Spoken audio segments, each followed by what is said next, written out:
दोस्तों, क्या आप यकीन कर सकते हैं कि वो रूस जो भारत का सबसे बड़ा रणनीतिक साझेदार माना जाता है, उसने भारत को चेतावनी दी है। वही रूस जिससे भारत अपने 60 से 70% हथियार आयात करता है।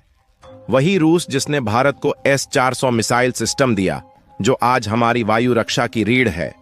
वही रूस जिसने हमें T-90 भीष्म टैंक दिए, जो दुश्मनों की हर चाल को कुचलने के लिए हमेशा तैयार रहते हैं। और अब वही रूस भारत को चेतावनी दे रहा है। लेकिन कहानी सिर्फ इतनी नहीं है।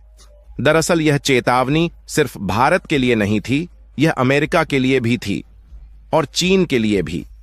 मामला सिर्फ एक बयान का नहीं, एक बड़ी वैश्विक चाल का हिस्सा है। और इसी खेल में भारत बन चुका है वो शेर जिसे हर कोई या तो काबू में करना चाहता है या अपने साथ मिलाकर चलाना चाहता है। बात शुरू होती है पहलगाम हमले से। जब भारत पर आतंकी हमला हुआ तो हमने ऑपरेशन सिंदूर चलाया और आतंकियों को उनके ठिकानों में घुसकर खत्म किया। लेकिन जवाब में पाकिस्तान ने रिटेलिएशन किया। और उस समय कौन कंधे से कंधा मिलाकर पाकिस्तान के साथ खड़ा था? चीन। और चीन के साथ खड़े थे तुर्की, अजरबैजान जैसे देश। लेकिन सबकी नजरें चीन पर थीं, क्योंकि चीन खुलकर पाकिस्तान के समर्थन में आ गया था। तो रूस ने चेतावनी क्यों दी? रूस के विदेश मंत्री ने कहा, अमेरिका फूट डालो और राज करो की नीति पर काम कर रहा है। एशिया पैसिफिक को अब अमेरिका जानबूझकर इंडो पैसिफिक कह रहा है, ताकि भारत और चीन के बीच दूरी बढ़ाई जा सके। रूस को लगता है कि अमेरिका दोनों देशों को आपस में भिड़ाकर अपना हथियार व्यापार और प्रभुत्व बनाए रखना चाहता है। यहीं आता है एक ट्विस्ट। अमेरिका ने हाल ही में चीन पर टैरिफ 145% तक बढ़ा दिए, जिससे चीन से अमेरिका में माल भेजना मुश्किल हो गया। बंदरगाहों पर सामान सड़ने लगा। और तब भारत ने मौके को पहचान लिया। भारत ने वो बाजार हथिया लिया जहां पहले चीन का कब्जा था। और यही अमेरिका को सबसे ज्यादा चुभा। भारत ने अपने हथियार एक्सपोर्ट को 650 करोड़ से बढ़ाकर 5000 करोड़ कर दिया।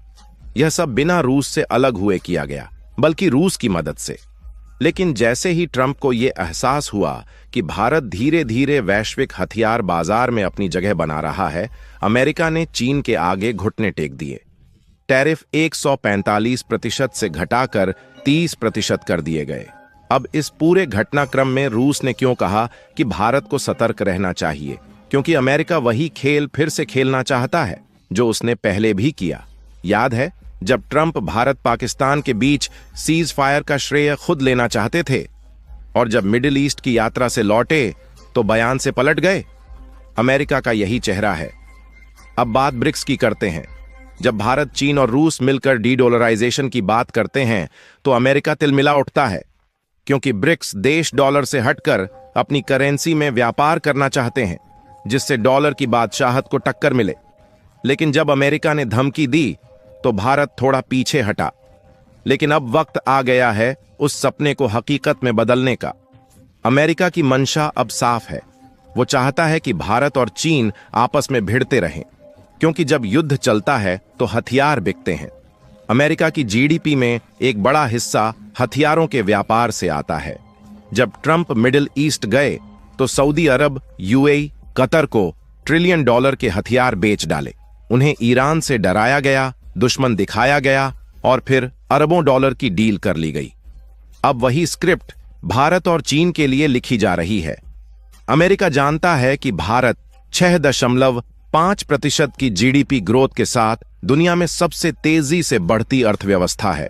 और अगर भारत, चीन और रूस साथ आ गए तो अमेरिका क्या, पूरी दुनिया की ताकतें हिल जाएंगी। अमेरिका का इतिहास भी देखिए।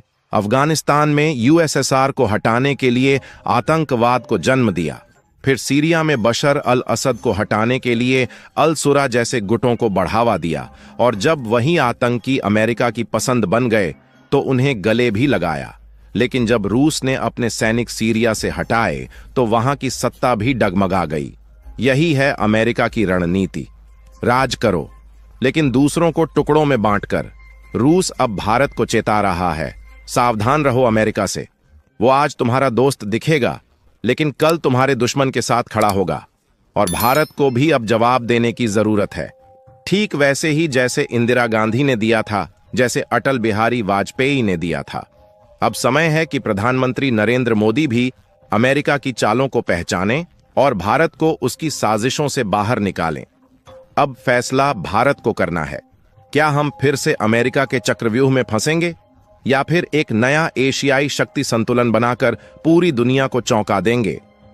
अब अगर हम इस पूरी कहानी को गहराई से देखें तो इसमें एक ऐसा संकेत छिपा है जिसे ज्यादातर लोग नजरअंदाज कर रहे हैं। यह सिर्फ रूस की चेतावनी नहीं है, बल्कि एक बहुत बड़ा मौका है भारत के लिए अपनी रणनीतिक स्थिति को अगले स्तर तक पहुंचाने का।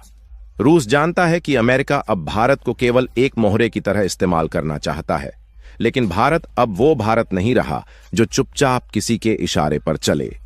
भारत आज एक ऐसी ताकत बन चुका है जो अपनी शर्तों पर दोस्ती करता है और अपनी शर्तों पर दुश्मनी।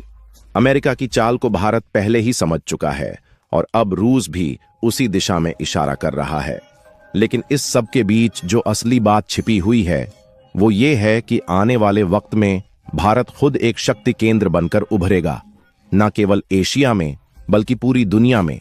भारत जिस तेजी से डिफेंस एक्सपोर्ट बढ़ा रहा है वो सिर्फ आंकड़े नहीं हैं, बल्कि एक संकेत है कि भारत अब सिर्फ ग्राहक नहीं, निर्माता और विक्रेता दोनों बन चुका है।